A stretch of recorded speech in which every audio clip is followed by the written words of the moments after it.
Hello students. आज मैं आपके साथ डिस्कस करने जा रही हूँ एक important novelist, short story writer, journalist and sportsman Ernest Miller Hemingway के बारे में।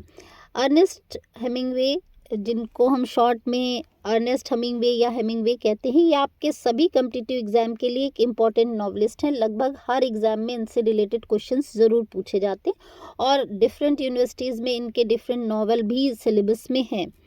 तो आइए डिस्कस करते हैं अर्नेस्ट हेमिंगवे के बारे में। तो सबसे पहले इनकी बायोग्राफी के बारे में जानते हैं। देखिए, इनके साथ एक कोइंसिडेंस कहिए जुड़ा हुआ है। इनका जन्म भी जुलाई में हुआ और इनकी मृत्यु भी जुलाई में ही हुई। इनका जन्म हुआ 21 जुलाई 1899 को और इनकी मृत्यु हुई 2 जुलाई 1961। इन्होंने 1917 में Oak Park and River Forest High School से ग्रेजुएशन किया। उसके बाद ये कैंसास सिटी गए, जहाँ पर इन्होंने एज ए रिपोर्टर काम करना शुरू किया द स्टार के लिए। अच्छा, इनकी एक हमेशा से इच्छा रही थी कि ये मिलिट्री सर्विसेज में जाना चाहते थे, लेकिन इनकी डिफेक्टिव आईसाइट की वजह से ये नहीं जा पाए। लेकिन इन्होंने वर्ल्ड वॉर फर्स्ट के दौरान एज एन एम्बुलेंस ड्राइवर के रूप में काम किया अमेरिकन रेड क्रॉस के लिए।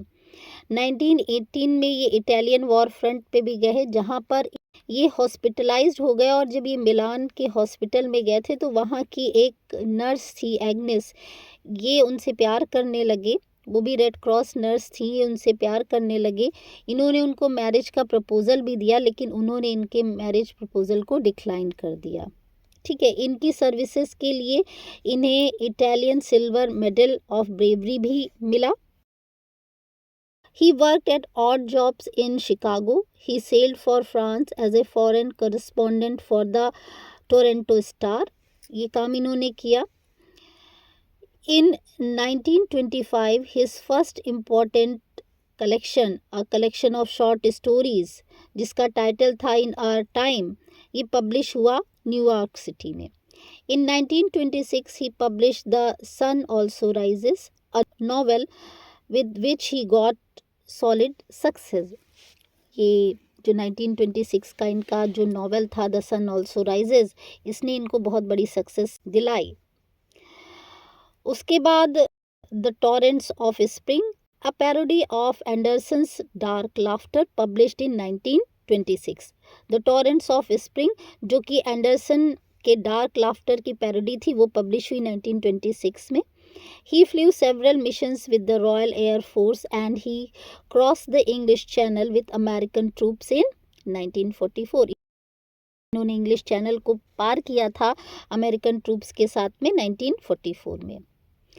In 1960 he had left Cuba and settled in Casham, Idaho. July 2nd, 1961, he shot himself and died. देखिए, इतना सब कुछ होने के बावजूद भी इन्होंने आत्महत्या की। इतनी सारी सक्सेस, इतने सारे नॉवेल्स लिखने के बावजूद इन्होंने 2 जुलाई 1961 को अपने आप को गोली मार ली थी और इनकी मृत्यु हो गई थी। अच्छा, इनके बारे में एक और फैक्ट है कि इनका निक नेम था पापा। इन्होंने 4 बार शादी करी। तो इनकी जो फर्स्ट मैरिज हुई वो हुई एलिजाबेथ रिचर्डसन के साथ में 1921 में। जो सेकेंड मैरिज हुई वो 1927 में हुई पोलाइन पैफिफर के साथ में। 1940 में इन्होंने तीसरी शादी करी मार्था गेलहॉर्न के साथ में और 1946 में इन्होंने शादी करी मैरी वेल्स के साथ में। ये इनकी बायोग्राफी थी। अब बात करते हैं इनकी नॉवेल्स के बारे में। तो जो इनका नॉवेल था द सन ऑल्सो राइजेस, वो पब्लिश हुआ 1926 में। सेकेंड, टू हैव और हैव नॉट 1937 में। Next, for whom the bell tolls, ये हुआ 1940 में। This novel is based on real experience of Hemingway during the Spanish civil war. ये जो नॉवेल है ये अर्नेस्ट हेमिंगवे के रियल एक्सपीरियंस जो सिविल वॉर के दौरान था उस पर बेस्ड है। नेक्स्ट, 1929 में इनका एक और नॉवेल आया अ फेयरवेल टू आर्ट्स। इनके लाइफ टाइम में जो इनका सबसे फेमस नॉवेल रहा वो रहा the old man and the sea, जो कि आया 1952 में। ये एक इनका मेजर नॉवेल है।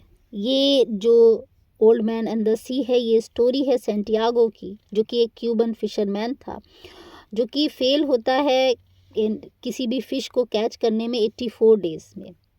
वो अपने आप को अनलकी कंसीडर करने लगता है और उसका जो उससे सीखने आता था मैनुलिन, वो भी उसको छोड़कर चला जाता है, क्योंकि उसके पेरेंट्स उसको फोर्स करते हैं कि तुम इसके साथ में ना रहो। आखिर में वो एक बड़ी मर्लिन फिश को कैच करता है।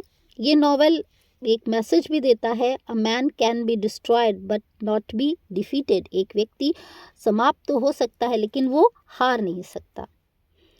इनकी एक फेमस स्टोरी भी है, the capital of the world, जिसमें इन्होंने उस समय के दौरान जो बुल फाइटिंग का ट्रेंड था, जो लोगों के अंदर बुल फाइटिंग को लेकर क्रेज़ था और लोग बिना जाने बिना समझे चीज़ों को करते थे, उसके बारे में बात करी है। तो the capital of the world का जो मेन कैरेक्टर था वो था पैको। उसमें पैको के ट्रैजिक एंड को भी इन्होंने दिखाया है। तो ये कुछ मेन पॉइंट्स थे अर्नेस्ट हमिंगवे के बारे में। आई होप आपके लिए ये पॉइंट्स एग्ज़ाम में हेल्पफुल होंगे। अगर आपको ये वीडियो पसंद आई हो तो please like it, subscribe it. अगर किसी और टॉपिक पे आपको वीडियो चाहिए हो तो प्लीज़ कमेंट कर दीजिएगा, मैं उस पर वीडियो बनाने की कोशिश करूँगी। Thank you.